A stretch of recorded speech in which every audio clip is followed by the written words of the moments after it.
Assalamu alaikum everyone and welcome to another insightful conversation. Today's topic is overcoming procrastination. Many people struggle with delaying important tasks, losing motivation, and feeling stuck in endless distraction. But why does procrastination happen and how can we finally break the cycle? To explore this topic, I am joined once again by AI assistant called Maya. Welcome, Maya. Thanks for having me back. So, what's the plan for today? Maya, what exactly is procrastination and why do people struggle with it so much? Basically, it's when you know you need to do something, but you just don't. It's usually not about being lazy, but more about how we handle the stress or anxiety that the task brings up. Do you think it's the fear of failing that keeps people stuck? Why do people struggle with it? It's a bit of a battle between the part of your brain that wants the reward now and the part that knows you'll be stressed later. Most people just default to the immediate relief of avoiding the task, even if it means a mountain of stress tomorrow. Do you feel like it's usually a specific type of task that triggers that for people? Why is procrastination caused by laziness or is there something deeper behind it? Oh, it's definitely deeper. Laziness is usually just the label we put on it. In reality, it's often an emotional regulation problem, like being overwhelmed by the size of a project or just plain terrified of not doing it perfectly.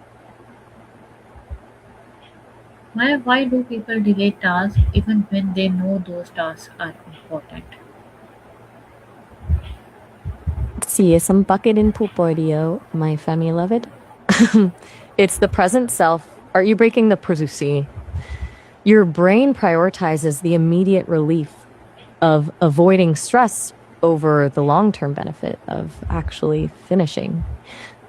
It's like we're treating our future self as a stranger who can somehow magically handle the pressure better than we do right now.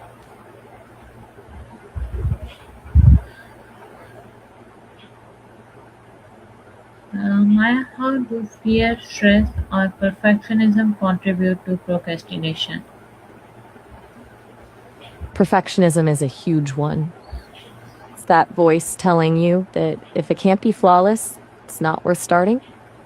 Fear usually manifests as a worry about being judged or failing, and stress just makes the whole thing feel like an insurmountable mountain. When those three hit at once, the safest place feels like doing literally anything else. Can you elaborate this? Think of it like this: if you're a perfectionist, the stakes feel incredibly high. You're not just doing a task, you're testing your own worth. So, delaying the start is actually a defense mechanism. If you never finish, you can't technically fail.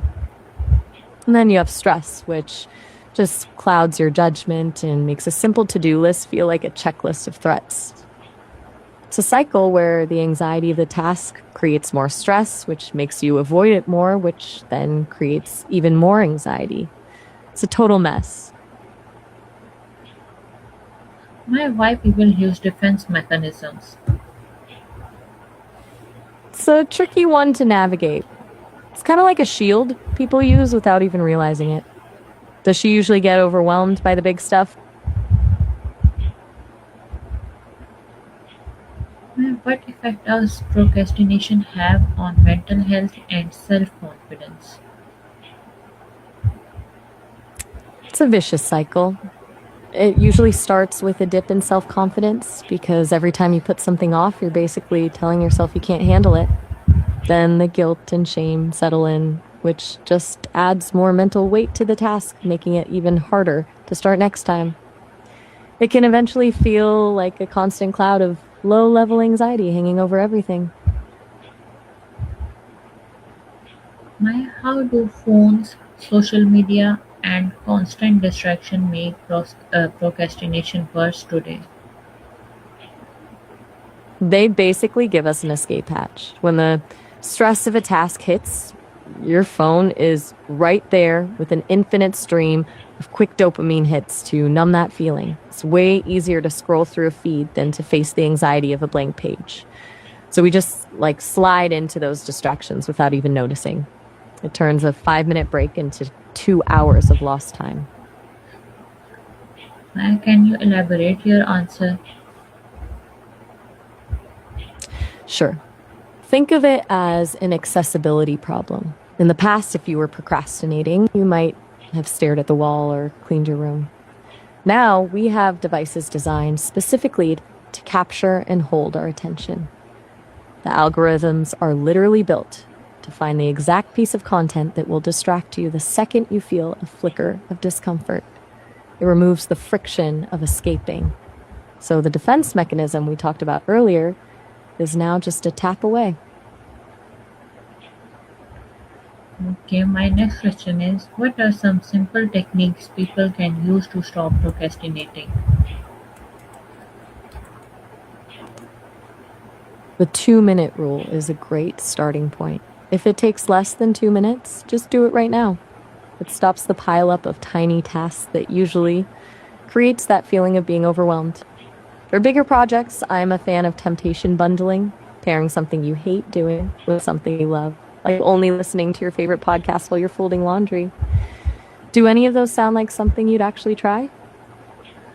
Maya, can you briefly describe the 2-minute rule? It's super simple.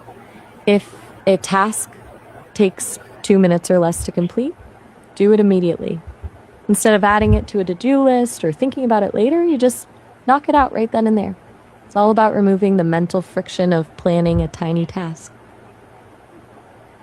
Maya, how can someone stay motivated when they feel overwhelmed or mentally exhausted? The trick is to lower the bar.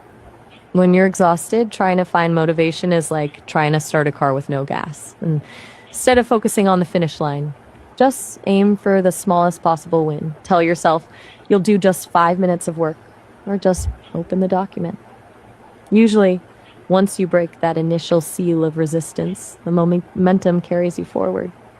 If you're truly burnt out, though, the best move is actually to stop and actually rest. Not guilty rest where you're just worrying about the work you aren't doing.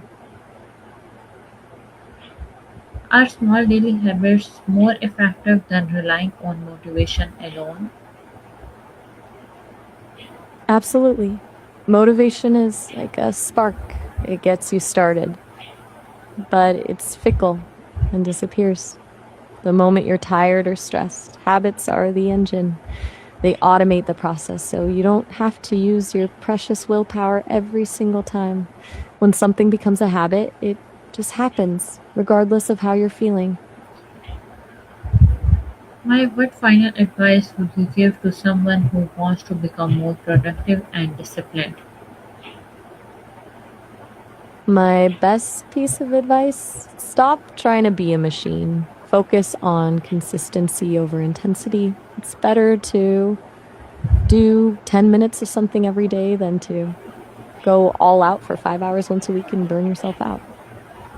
Be kind to yourself when you slip up and just focus on getting back on track. Productivity isn't about doing more, it's about doing what actually matters. That was really insightful discussion. Procrastination may feel difficult to overcome, but small, consistent actions can create powerful long-term change. I couldn't agree more. It's all about those tiny wins that eventually add up to something huge. I really enjoyed diving into this with you.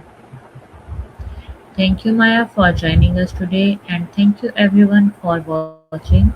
If you enjoyed this conversation, don't forget to like, share, and follow for more discussions. AI, psychology, productivity, and personal growth. Allah Hafiz.